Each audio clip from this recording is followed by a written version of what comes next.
السلام علیکم۔ قصہ کہانی میں خوش آمدید۔ تعلیم و تربیت کلاسک سیریز کی کہانی راز 1 روپے کا، تحریر سید نظر زیدی، قسط نمبر 4۔ ہمت کا حامی خدا ہے۔ یوں معلوم ہوتا تھا کہ منصور کے ابا جان اب اس کہانی میں خود بھی دلچسپی لے رہے ہیں۔ کھانے سے فارغ ہوتے ہی وہ ڈرائنگ روم میں آ جاتے اور بچوں کے تقاضے کے بغیر کہانی سنانا شروع کر دیتے۔ آج انہوں نے یہ کہانی یوں شروع کی۔ دوسرے دن ننھا بھی صبح کی آذان کے وقت جاگ گیا، نہا کر نماز ادا کی، قرآن مجید کا ایک پارہ تلاوت کیا اور پھر ناشتہ کرنے کے بعد بازار جانے کے لیے تیار ہو گیا۔ بوڑھی خاتون ابھی قرآن کی تلاوت کر رہی تھیں۔ انہوں نے کہا، واہ بیٹا، پہلے ہی دن اپنا پروگرام بدل ڈالا۔ یاد نہیں یہ طے ہوا تھا کہ تم شام کو 4 بجے بازار جایا کرو گے؟ جی مجھے یہ بات یاد ہے، لیکن ابھی میرے پاس کتابیں تو ہیں نہیں۔ 2-4 دن میں انشاءاللہ کتابیں خرید لوں گا تو پھر 4 بجے تک پڑھا کروں گا اور اس کے بعد بازار جایا کروں گا۔ یہ سارا دن بیکاری میں گزرتا، اس لیے میں نے سوچا اس وقت چلا جاؤں۔ ننھے نے ادب سے جواب دیا، بہتر، جیسے تم مناسب سمجھو۔ یہ لو 5 روپے، ان سے سامان خرید لینا اور دیکھنا بازاروں اور گلیوں میں ذرا دھیان سے چلنا۔ راستہ چلتے ہوئے ٹریفک کے قاعدوں کا پورا خیال رکھنا۔ بعض ڈرائیور بہت بے احتیاطی سے گاڑی چلاتے ہیں۔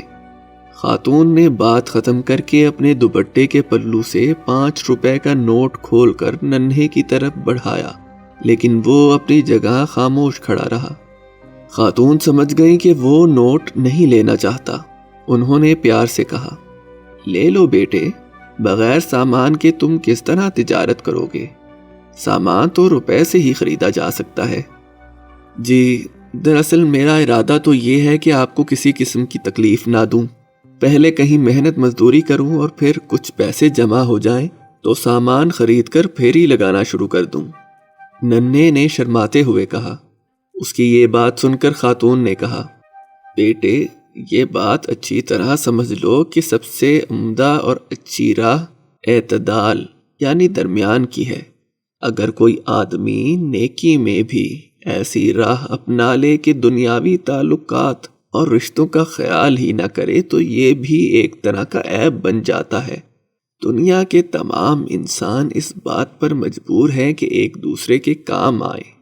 جو لوگ غریب ہیں انہیں غیرت اور شرافت کی حد میں رہ کر دوسروں سے امداد لے لینی چاہیے، اور جنہیں خدا نے دولت دی ہے ان پر یہ فرض ہے کہ وہ کمزوروں اور غریبوں کی مدد کریں۔ لیکن آپ تو امیر نہیں ہیں، ننھے نے جھجکتے ہوئے کہا۔ ہاں بیٹا، یہ بات ٹھیک ہے، میں ایک غریب بیوہ ہوں، کبھی امیر بھی تھی، لیکن اب اس بات کا کیا ذکر۔ اچھا تم یوں کرو کہ یہ 5 روپے قرض کے طور پر لے لو، خدا تمہارا کام چلا دے تو واپس کر دینا۔ ویسے مجھے پکا یقین ہے کہ انشاءاللہ ایک دن تم بہت بڑے آدمی بنو گے، کیونکہ تمہاری نیت اچھی ہے۔ تم لالچی اور بے غیرت نہیں ہو جو دوسروں کا مال ہضم کر جاتے ہیں۔ خاتون نے خوش ہو کر کہا۔ اب انکار کی گنجائش نہ تھی۔ ننھے نے نوٹ لے لیا اور اللہ کا نام لے کر باہر نکل گیا۔ خاتون نے اسے کامیابی کی دعا دی۔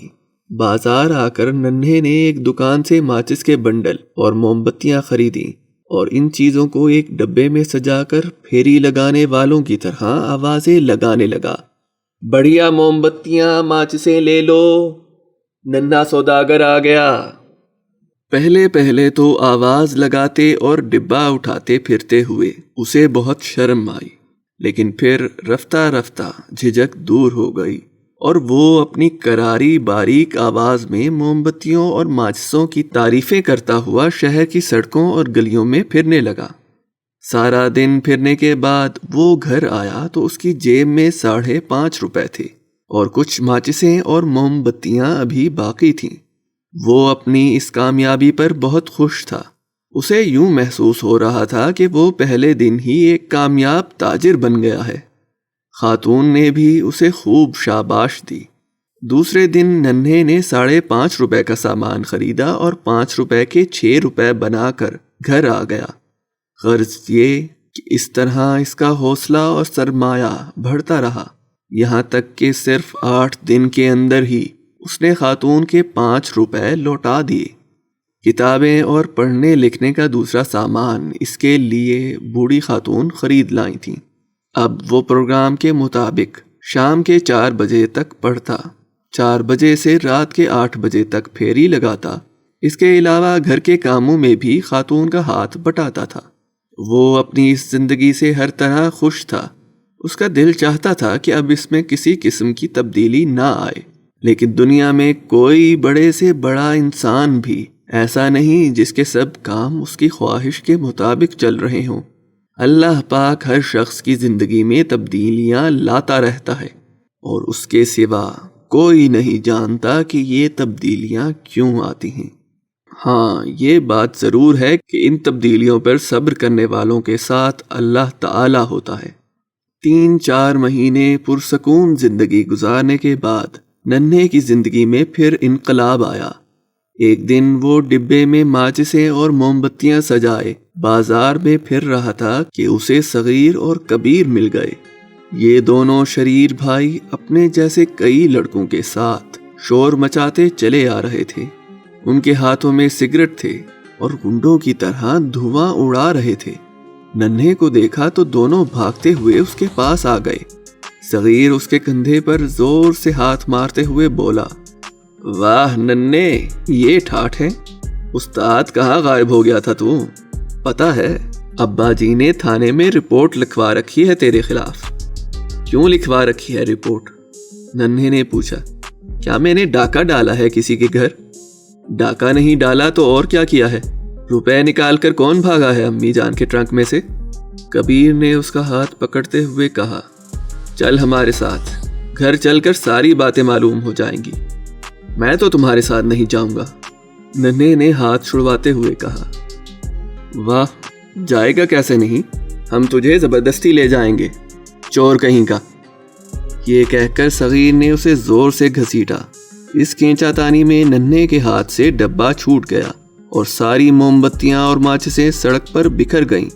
یہ دیکھ کر شریر لڑکوں نے زوردار کہکہا لگایا اور موم بتیاں اور ماچسیں اٹھا کر اپنی جیبوں میں بھر لیں۔ ننھا بے بسی سے رونے لگا۔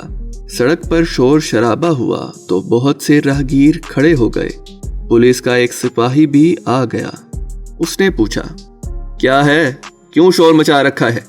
کبیر جلدی سے بولا، یہ چور ہے جناب، ہمارے گھر سے روپے چرا کر بھاگ گیا تھا، آج بڑی مشکل سے ہاتھ آیا ہے۔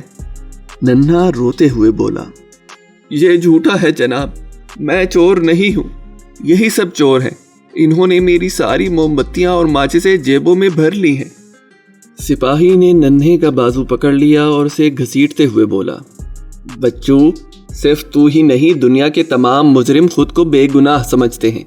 یہ بات تو اب تھانے جا کر معلوم ہوگی کہ تو گناہ گار ہے یا بے گناہ۔ چل سیدھی طرح میرے ساتھ۔ ننھا بہت چیخا، چلایا، لیکن اس کی طرف کسی نے توجہ نہ کی۔ تماشا دیکھنے والے بھی سپاہی کی ہاں میں ہاں ملانے لگے اور وہ اسے گھسیٹتا ہوا تھانے لے گیا۔ ننھا بیچارہ حیران تھا کہ اچانک یہ کیا مصیبت ٹوٹ پڑی۔ اس کی سمجھ میں کچھ نہ آتا تھا کہ کیا کرے۔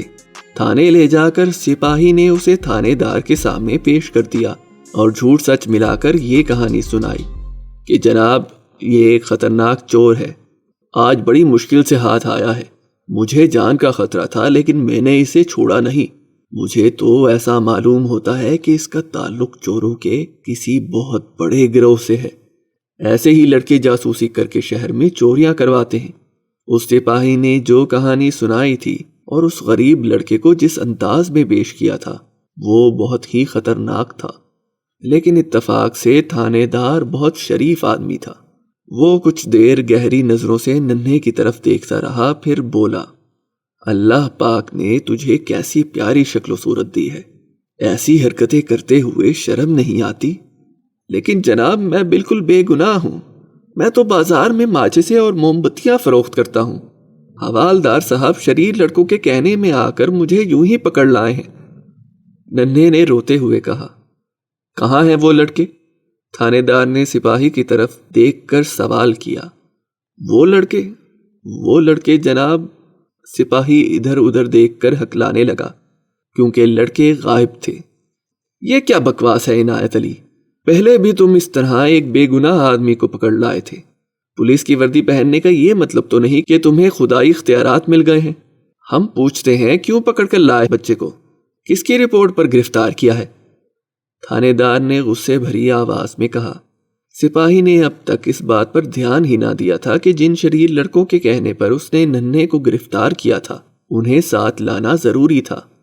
اب تھانے دار نے پوچھا تو لگا بغلیں جھانکنے، ہکلاتے ہوئے بولا، جناب وہاں تو سبھی کہہ رہے تھے کہ یہ خطرناک چور ہے، پھر میں کیا کرتا؟ میں نے سوچا سچ جھوٹ کا حال حضور خود معلوم کر لیں گے۔ افسوس ہے تمہاری اس عقل پر۔ ارے میاں، اگر بہت سے بدماش مل کر کسی شریف آدمی کو چور ٹھہرانے لگیں تو کیا اسے تحقیق کے بغیر پکڑ لاؤ گے؟ جاؤ ان لوگوں کا لے کر آؤ جن کے کہنے پر تم نے اس معصوم بچے کو تکلیف دی ہے، ورنہ میں تمہاری پیٹی اتروا دوں گا، سمجھے؟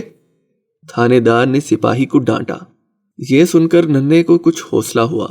اس نے دل ہی دل میں اللہ پاک کا شکر ادا کیا کہ اس نے افسر کے دل میں رحم ڈال دیا۔ سپاہی کے چہرے پر اب ہوائیاں اڑ رہی تھیں۔ وہ ہونٹوں پر زبان پھیرتا ہوا اور کھا جانے والی نظروں سے ننھے کو گھورتا ہوا باہر نکل گیا۔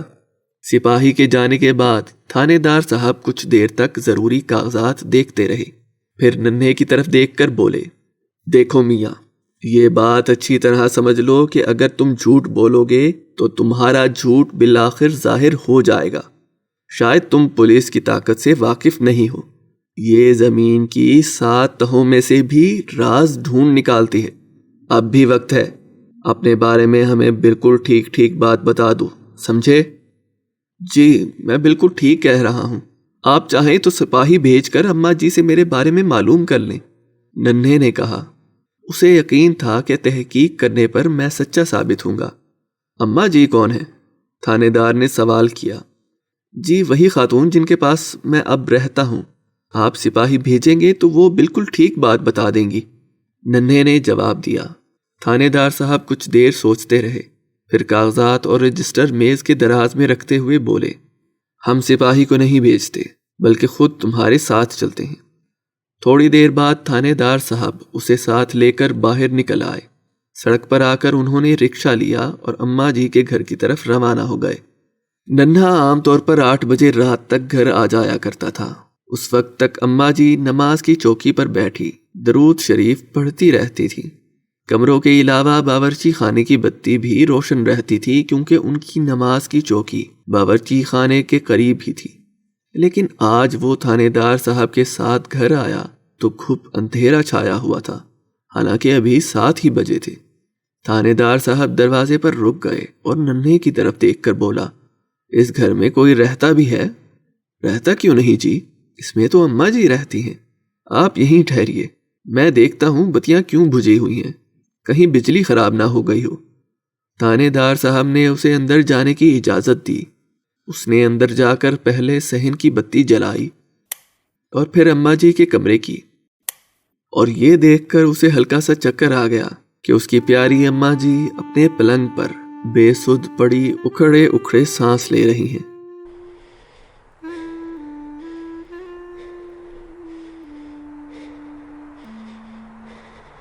وہ کچھ دیر ان کے پاس رکا اور پھر بھاگتا ہوا باہر آ گیا۔